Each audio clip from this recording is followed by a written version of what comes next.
بسم الله الرحمن الرحيم نحمده ونصلي ونسلم على رسول الكريم سيد الأنبياء والمرسلين وعلى آله وأصحابه أجمعين إلى يوم الدين أما بعد تبارك الذي نزل الفرقان. The Quran has been called Furqaan, where it distinguishes, it's a distinguishing factor, distinguishing falsehood from the truth, Muslims from non-Muslims, believers from hypocrites. Al-Fariq bayn al-halal wal-haram, what is permissible, impermissible, al-huda wal-dalal, the straight path through astrayness, Ahlus Sa'ada min Ahlis Shaqawa, distinguishing the fortunate people from the unfortunate as well. There's a saying, diamonds cut diamonds, the Quran cuts what nothing else will. It separates haqq and batil, it slaughters it, cuts it completely. Even Badr was called Ml Furqaan. That was the day where Allah subhanahu wa ta'ala's help came to Sahaba, and it separated the truth from falsehood. So it is important that we have guidelines in life to differentiate between the truth and falsehood. When a person cannot differentiate the difference of a rope and a snake, then he is in a very volatile situation. You cannot distinguish a robber from a friend, fire from air. Likewise in Akhirat as well, if we cannot distinguish the difference between the two, then a person is at greater risk. In this world he may burn in the fire, he may get bitten by a snake, but in Akhirat the consequences are more devastating. So Quran is here for our preservation in dunya and Akhirat.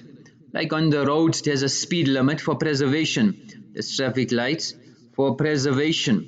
So rules are to make a system work, not to destroy a system. Al-Furqaan is there so that the people of Iman can differentiate from what is beneficial and what is harmful. So Mufassirin have explained that لِيُخْرِجَ النَّاسِ مِنَ الظُّلُمَاتِ إِلَى النُّورِ, to take people from darkness into light. You must identify what is the darkness and what is the light. Firstly, with regards to your Rabb. So idol worship was common, and they ascribe partners to Allah. So this unique Wahid Allah, La Sharika Lahu, with no partners, thus yaqeen should be correct, firstly. Secondly, with regards to the Nabi came, Allah revealed the book on this Nabi. It showed the truthfulness of the Nabi because the book was eloquent enough to disprove any accusations that were made against the Nabi. So establishing Risala, one was Tawheed, secondly was Risala, and thirdly was with regards to halal and haram, the makhluk, the ummah, what laws the Nabi brought to identify and people to differentiate between that. وَقُرْآنًا فَرَقْنَاهُ, that's why the Quran was revealed, so that slowly the ummah could identify what was beneficial for them and what was harmful. So we also need to hold steadfast on the Quran, because abandoning the Quran brings fasad and it disrupts the system on earth. It causes total chaos on earth, not only on an individual level but on a global level as well. That's why ظهر الفساد في البر والبحر, whether it's the land, whether it's the oceans, fasad and disruption and chaos and turmoil occurs بما كسبت أيدي الناس, through your actions. Hadhrat Abu Bakr Siddiq radiallahu anhu has mentioned an interesting commentary. ظهر الفساد في البر, corruption occurs and appears on the land and is sea. He said land refers to the tongue and sea refers to the heart. So when corruption sets onto the tongue, then the heart weeps. فَإِذَا فَسَدَ اللِّسَانِ بَكَتْ عَلَيْهِ النُّفُوسِ. When the tongue is fasid and corrupt, then the nufus, the hearts of people weep. وَإِذَا فَسَدَ الْقَلْبُ بَكَتْ عَلَيْهِ الْمَلَائِكَةِ.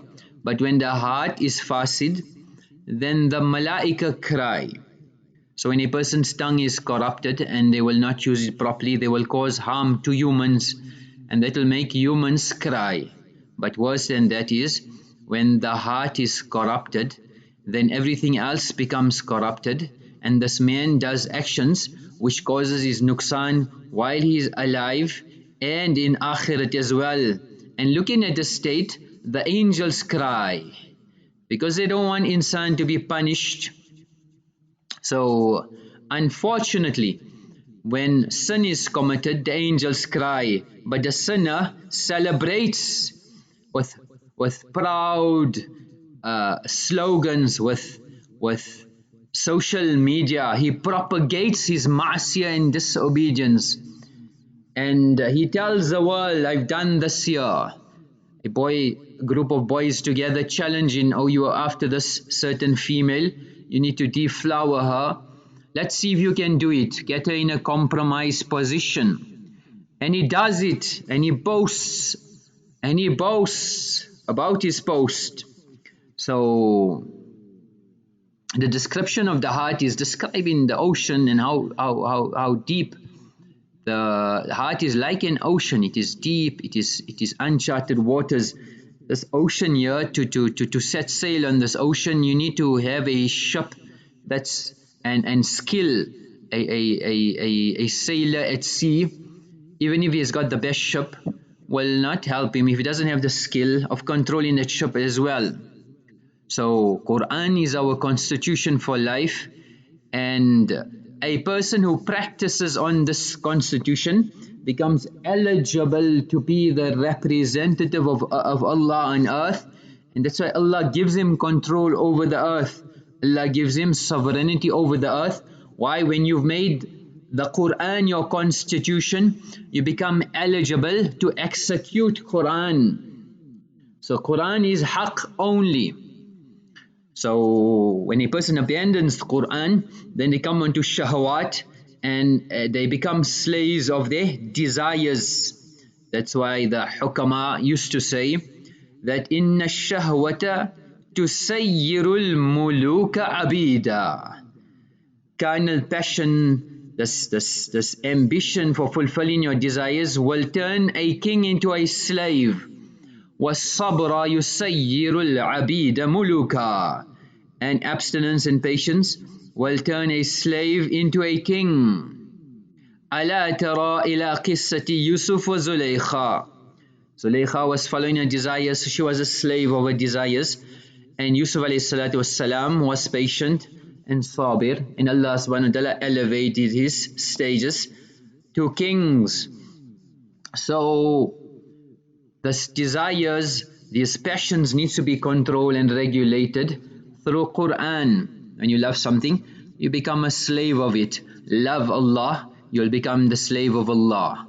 Love dunya, you will become the slave of dunya in your nafs.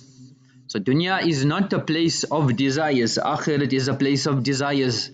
And Quran is there to regulate our lives when we make it our objective. That's why Ml Ilyas used to say, Quran and Hadith is easy. Ad-dinu yusrun. It's clear cut, it's simple, and it can be practiced.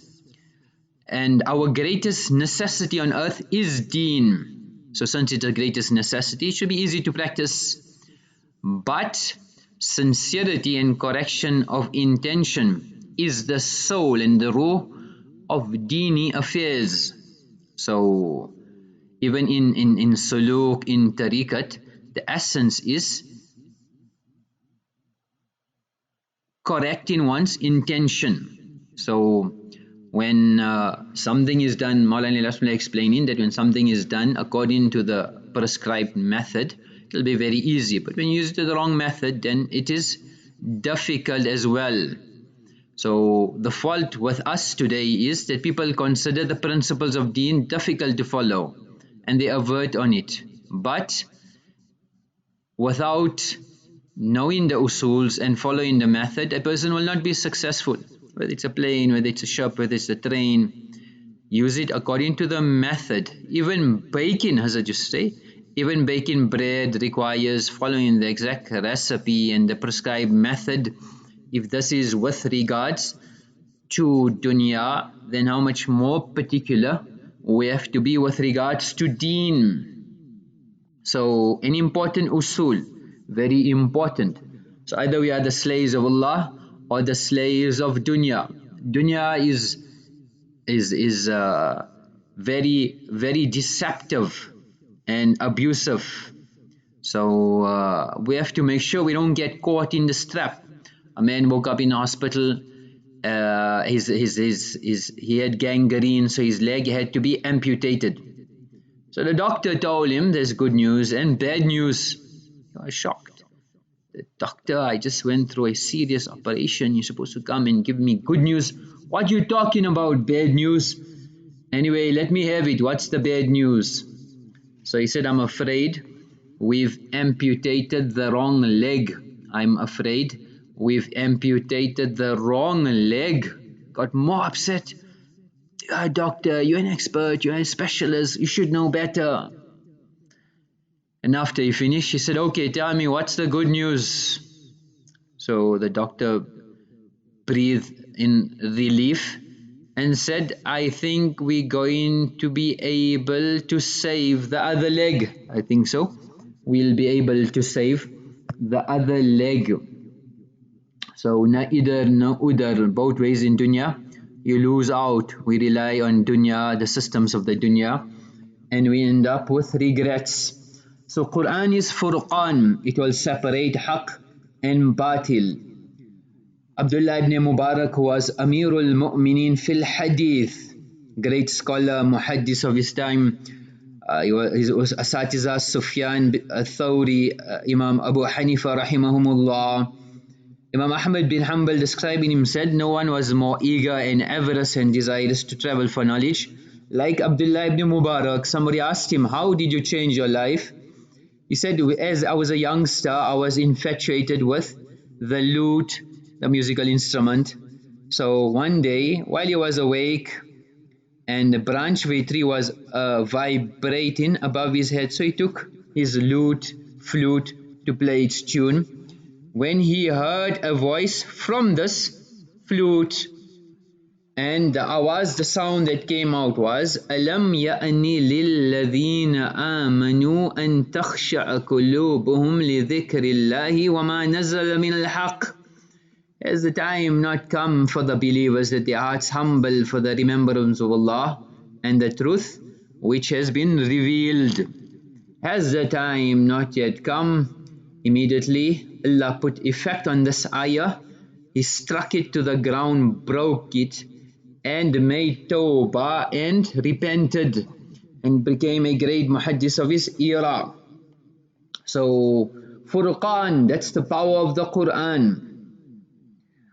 Abu Hashim al-Mudakhir once narrated his incident and said, I wanted to travel to Basra, so I hired a boat, and the boat that was there, a man and a slave girl were passengers on the boat.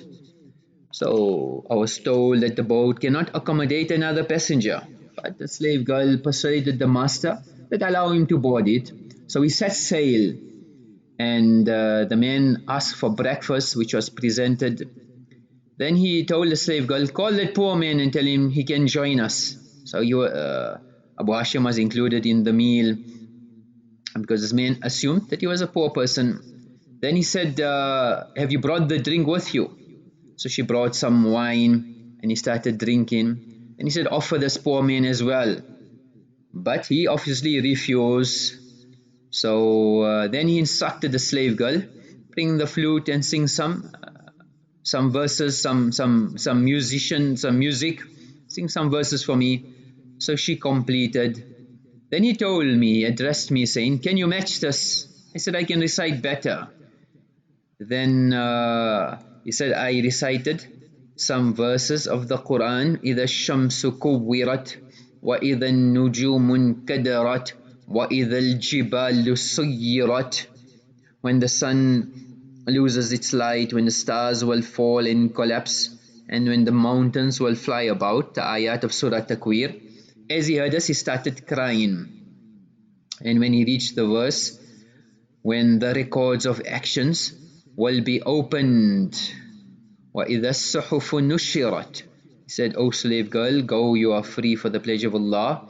He threw all the alcohol in the water, broke the flute. He came closer to me and he said, is there any hope for my repentance and tawbah?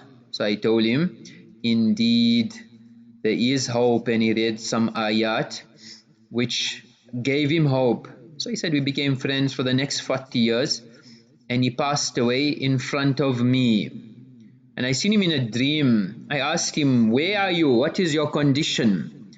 How has Allah treated you? He said, in Jannah. I said, how come? He said, because of your recitation to the verse, وَإِذَا الصُّحُفُ نُشِّرَتْ, when the records will be opened to others. فَضَلَ مَيْ tawbah, and my records are clear. My records are clear. So, Al-Furqaan, sample ayat of the Quran, is sufficient for a person to differentiate between haqq and batil. Sayyid Ata'ullah Bukhari rahimahullah, in around 1930, when he was in prison, he was one day reciting Surah Yusuf, and after he was reciting, he seen the superintendent, who was a pundit as well. He came and he was sobbing, and tears were flowing down his eyes. So he said, Shah, for Allah's sake, please stop. My heart does not have the capacity to listen any longer. I cannot stop myself from crying. I cannot stop myself from crying. So even a person who is not a Muslim, when hearing ayat of the Quran, has so much effect. It brings tears to their hearts, because it's not the literal meaning, it is the kalam of Allah. We have to understand. Continue reading Quran, fulfill your ma'amulat, daily routine, even if you don't understand. Yes, if Allah gives a person tawfiq and time, then start from the surah that you memorize, which you read in Salah, Surah Al-Fatiha, then move at the end of the 30th para, and start learning the meanings of the Quran and start pondering, and sit in the company of the ulama, etc. So that's a bonus. But we should never underestimate the power of the Quran. So in Germany, some scholars were preparing some research, and they gathered all the Greek manuscripts of the Bible, and they examined all these manuscripts, and they found many contradictory narrations. They sum it up, there were around 200,000 contradictory narrations. That's significant, and they published it as well. So if you